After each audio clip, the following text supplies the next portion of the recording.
I wouldn't be presumptuous to say that I will miss Adam more than anyone here, but it is a true statement that no one will miss Rabbi Grossman more than I. We made history 15 years ago when Rabbi Danziger and I were transitioning. 15 years ago, we went to recruit rabbis, and we went to Cincinnati. Arnold and Billy, that year we went to LA. I went with Rabbi Danziger, who's my big brother, and I was looking forward to sharing a room with Rabbi Danziger.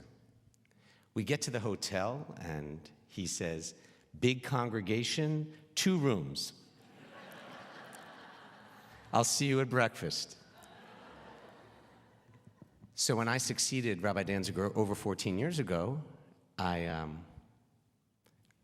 never took a trip away from here without rooming with my buddy Adam, even though I know this congregation could take care of a separate room.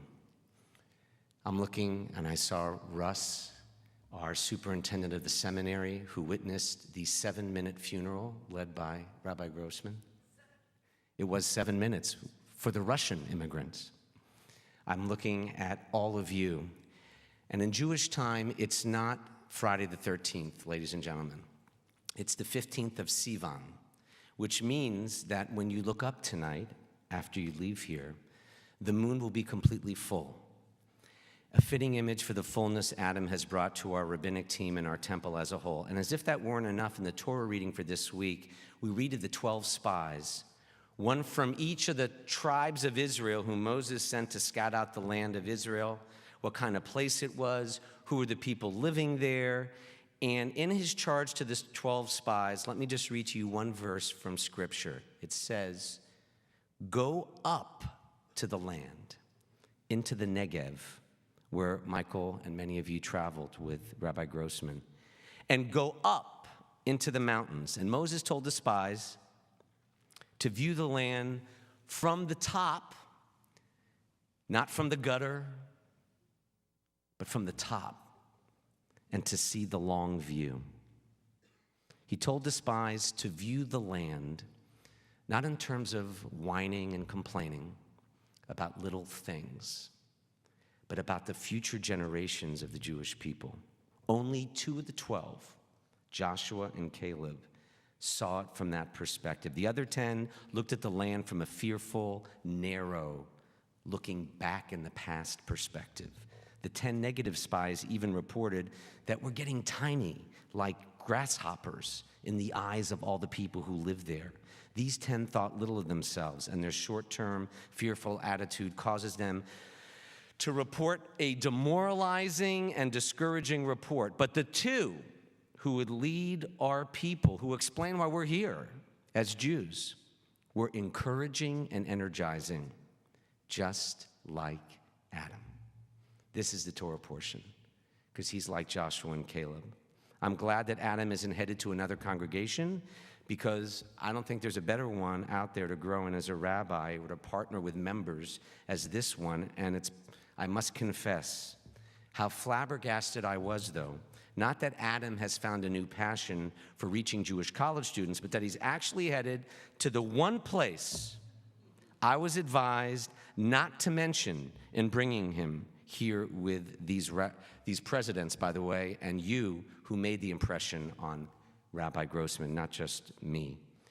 The only disconnect between me and Adam these past 6 years has been 3 words: University of Florida. The university where my dad served as a professor, the university to where I took my own son to witness not 1, but 2 national championships, including a 42-14 shellacking of Adam's other religion, Ohio State football. Now, I knew that I would have some impact on Rabbi Adam's rabbinate, but I didn't realize that his 6 years here would lead him to the promised land of Gainesville, Florida. So I have a few gifts to publicly present before Adam speaks. from this gator bucket. First, gator earrings for Amy and the girls, unless Adam chooses to pierce his ears, which is not beyond the realm of possibility. Gator nail polish 2. Next, a framed photograph of Rabbi Adam, me, and the Gator mascot, Allie, on the floor of the FedEx Forum when the Gators were here during March Madness, before we could announce Rabbi Adam's move. Just 2 more gifts. First, something so dear you cannot ever find it on eBay. On August 25th, 2007, there were over 400 hand-knitted Gator yarmulkes from my wife's Peruvian Gator family for the bar mitzvah of a Temple High School graduate and raging rabbi player who refers to Adam as the cool rabbi. My son refers. This is the kippah Jake wore on his bar mitzvah, and he wants to retire it on your head and in the place where it's most appreciated, your new home in Gainesville. And finally, while we have shared everything as a team, Adam and Katie and Kenner Kaplan and all of you, while we have shared everything as a team except undergarments, it's time that I tastefully demonstrate how much at least something of me has rubbed off on Rabbi Adam as his much, much older rabbinic friend.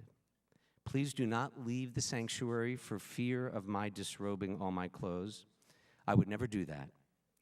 But on this Shabbat, honoring Adam's 6 years, the mystic in me cannot help but wonder whether or not what I wear underneath my robe and suit has at least led to a subliminal and hidden influence on the next chapter Rabbi Adam has chosen. I don't know if after revealing this it will fit Rabbi Adam, but since the newest Jewish boy born into our congregation is Ari, if it doesn't fit Adam, it will likely fit his son Ari someday, who is the new, this is what I wear,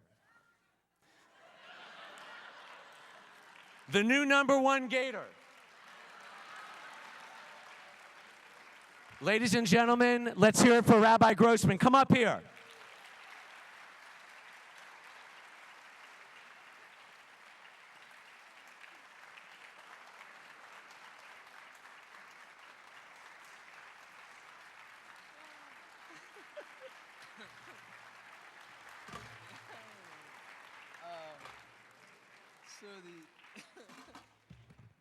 So the irony is,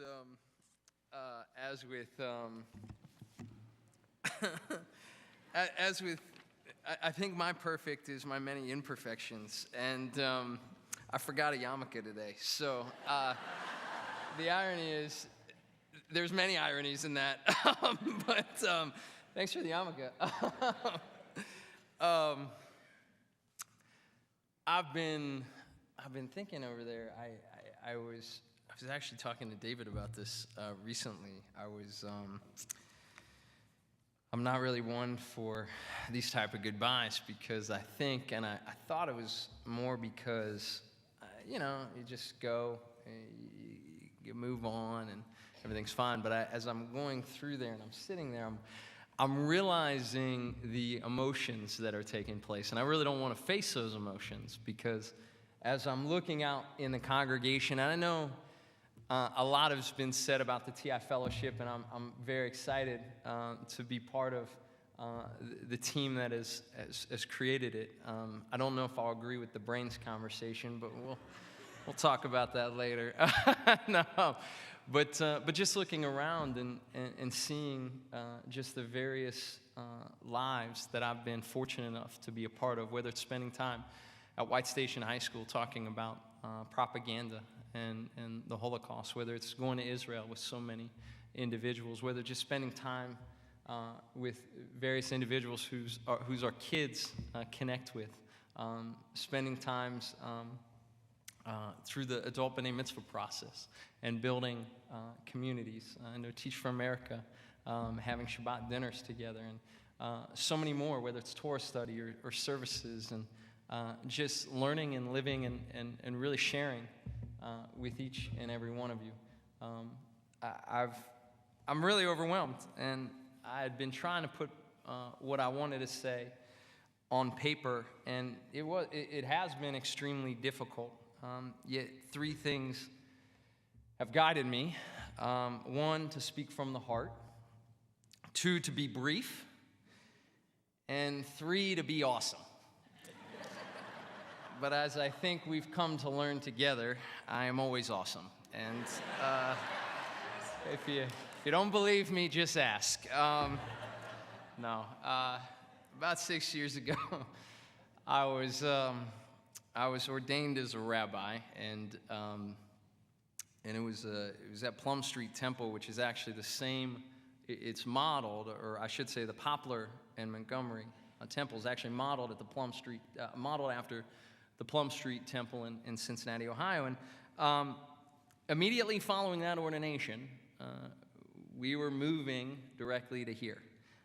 My family at that time, Amy with Lila in her belly, Zohara, Koufax the dog, and I began our trek to Memphis. And during the orientation, I get nervous for a lot of these trips. I get anxious. I was anxiously anticipating the 7-hour drive, and I wondered, would my family and I be accepted by this community? Would we be able to find a community of support? Would I make any impact? And would I be canned in less than a year? Yet, beyond these worries, I remember that the ordination speaker spoke about a brown suit. She expressed that a professor once shared with her, never wear a brown suit. Why? Because it shows weakness, waffling, and being a follower. So when I got to Memphis, I bought a brown suit to prove the professor wrong. And here I stand in it, complete with the Memphis Tigers tie, Ohio State socks, and now a Gator yarmulke. It is a symbol of what I truly believe, what I've learned from this community, this team, and the temple, and why I'm so grateful for the memories. Throughout my 6 years, I've tried to always be myself, no matter the suit or its color, and more importantly, not to follow solely the rules of the past to shape the future, but think outside of the box and shake things up a little bit, maybe even a lot, to build community and connections to this place and to Judaism. Now, as you probably know, and you've heard from wonderful, wonderful people, I enjoy building relationships. And it's not just that I enjoy talking, which it's pretty obviously I do, but I truly care to learn about your interests, your aspirations, and your hopes. And through our conversations, my hope has always been to be there with you. And hopefully through it, you might see Temple as a resource in order to help you connect more deeply to your passions, your community, certainly to yourself, and hopefully to each other. And no matter what, you knew that when you walked through those doors, that there was a smiling face that was a sign that Judaism in yesterday could be something different today. I'm both saddened and excited by this upcoming move and this moment. Well, excited because I have the great opportunity to rebuild, reimagine, and redefine what Hillel can be on campus. To take irrelevancy and make it relevant is exhilarating. I know, maybe a little confident, maybe a little cocky, but I know I will make the University of Florida a national model for student engagement. And it will take time, but it will happen. Yet leaving this community, who welcomed my family with openness and for whom we've built such great friendships, I am truly and deeply saddened. Individually, the leadership, the community, the staff's encouragement has offered me a space to constantly learn, innovate, and grow, and which has offered me a place to come every day with a smile on my face, living the dream.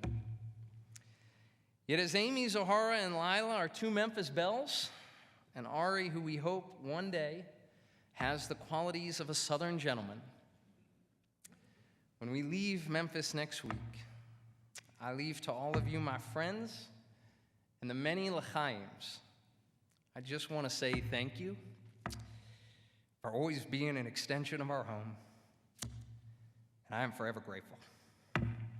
Shabbat Shalom.